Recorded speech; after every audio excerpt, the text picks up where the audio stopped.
Math 13 students, I know you're in there.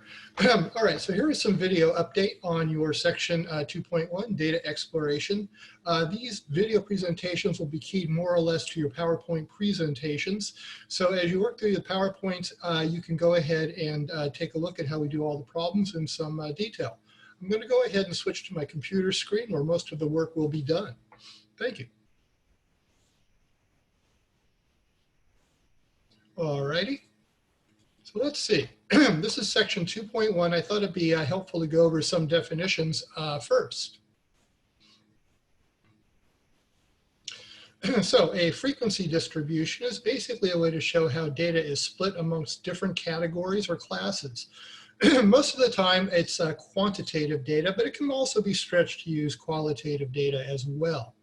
It's usually numeric, but categorical data, as I say, can be used.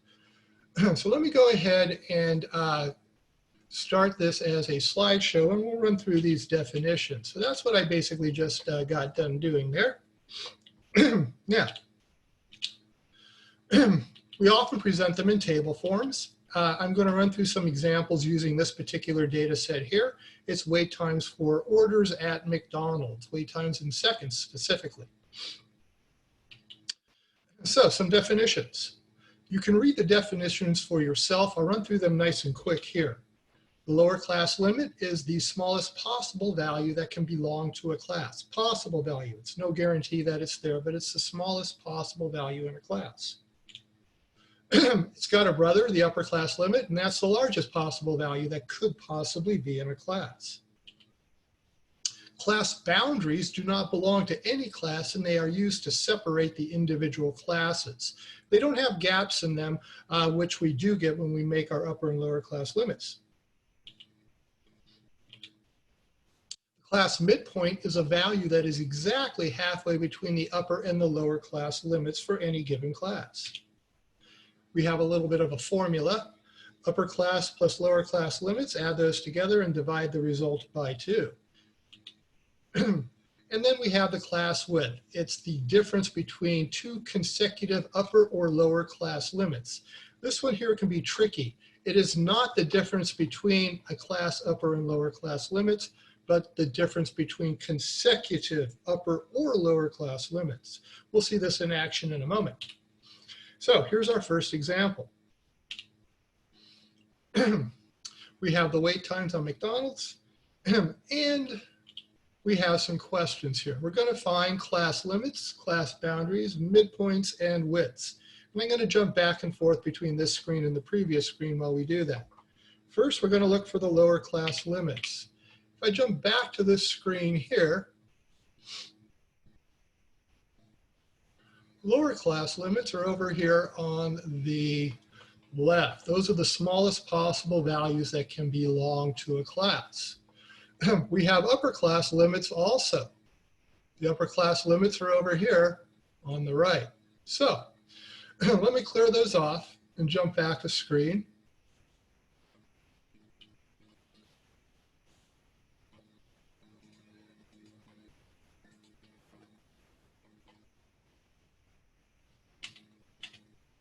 So class limits. Lower class limits, 75, 125, 175, you see them there, those are in seconds. And the upper class limits, the 124, the 174, the 224s, and so on and so forth. Now, let's talk a little bit about the class boundaries. These separate the classes without the gaps that you see in the classes themselves. So let me jump back right here, and you'll notice that we have a gap between our classes. So our class boundaries exist between the class limits. So there's a class boundary between the upper class limit for the first class and the lower class limit for the second class. The class boundary can be any value in here, but usually it's the value exactly halfway between the two numbers you see there. These are usually done essentially by observation. I can see 124.5 is halfway between the 124 and the 125. We'll get one here, we'll get another one down here. And in addition to that, we've got a couple of other ones. There's an initial class boundary and a terminal class boundary. The initial class boundary opens the first class, and the terminal class boundary closes the last class. So let me clear all these drawings, and we'll jump back a screen or two. And we have these class boundaries. There's a 74.5 that initiates the first class, the ones that separate the first and the second, second and third, third and fourth, fourth and fifth, and then we'll close off the last class right here. Now, let's talk about class midpoints. And again, I'm going to jump back. And I'll remind you the class midpoint is halfway between the upper and lower class limit for each and every class.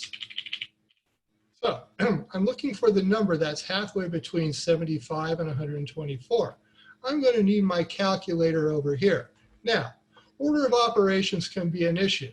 75 plus 124. I'll add those two together, and then I'll divide the result by 2. So 99.5. And I'll do that for each and every class. 125 plus 174 divide by 2. And I'll note those values as we go along. So your midpoints, 95.5, 149.5, and so on and so forth. You've seen me do the first few. You guys can take care of the rest. And now the last item up is the width. That's the trickiest. Lower class limits, consecutive lower class limits or consecutive upper class limits. It's not the difference between these. So 125 minus 75 is 50. 75 minus 125 is 50. 225 minus 175 is 50. So on and so forth. So we have our class widths. All have a class width of 50.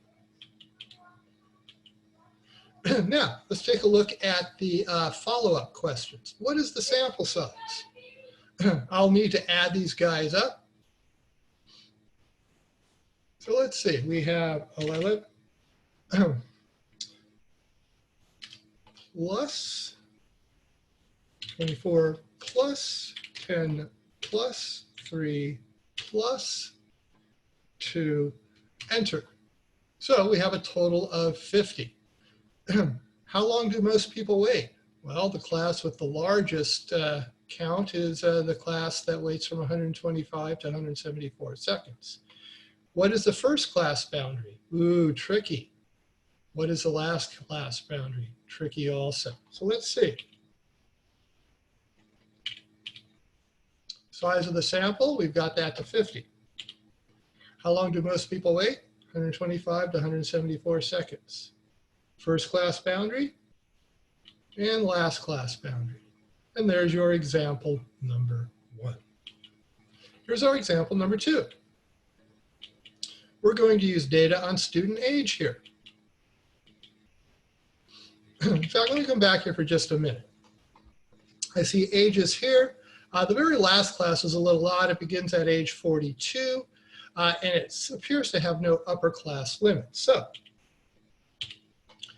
and do all classes have an upper class limit? No, that last class does not have an upper class limit. Do all classes have the same class width? No, the last class has no defined width, so there's no, as there is no upper class limit, so the answer there is no. All right, so there's your example 2. Now, I'm going to run through the next little bit of this also. Relative frequency distribution replaces class counts by a relative frequency or proportion or percentage. We have a little bit of a formula. We take the class count and divide it by the total n. The sum of those frequencies should be very close to 1, or 100% if I switch to percentages.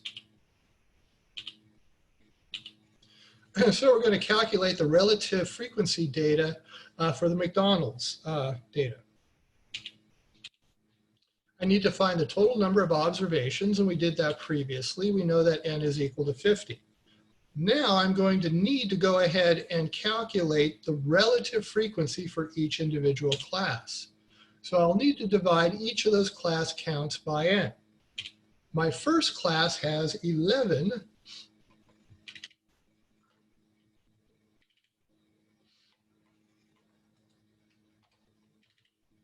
divided by 50.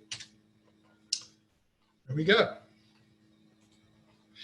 Rounding can be an issue. I'm not worried about that for this example.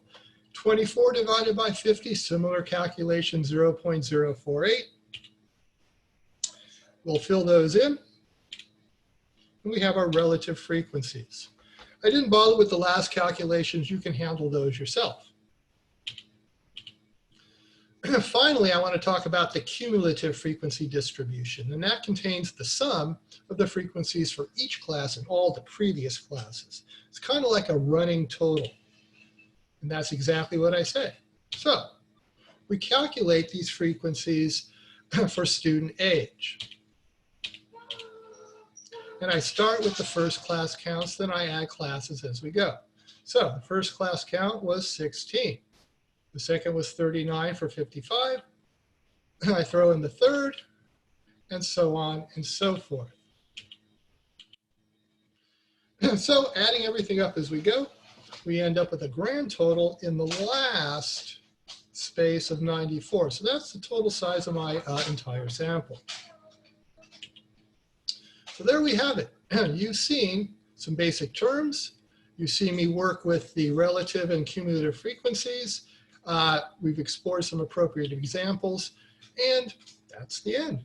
Thank you, and I'm going to stop the sharing. I'm going to overshare, and we're going to end the recording also. Thank you. You're going to go ahead and find this posted on our website in the Canvas shell. Goodbye. Go away. Have fun.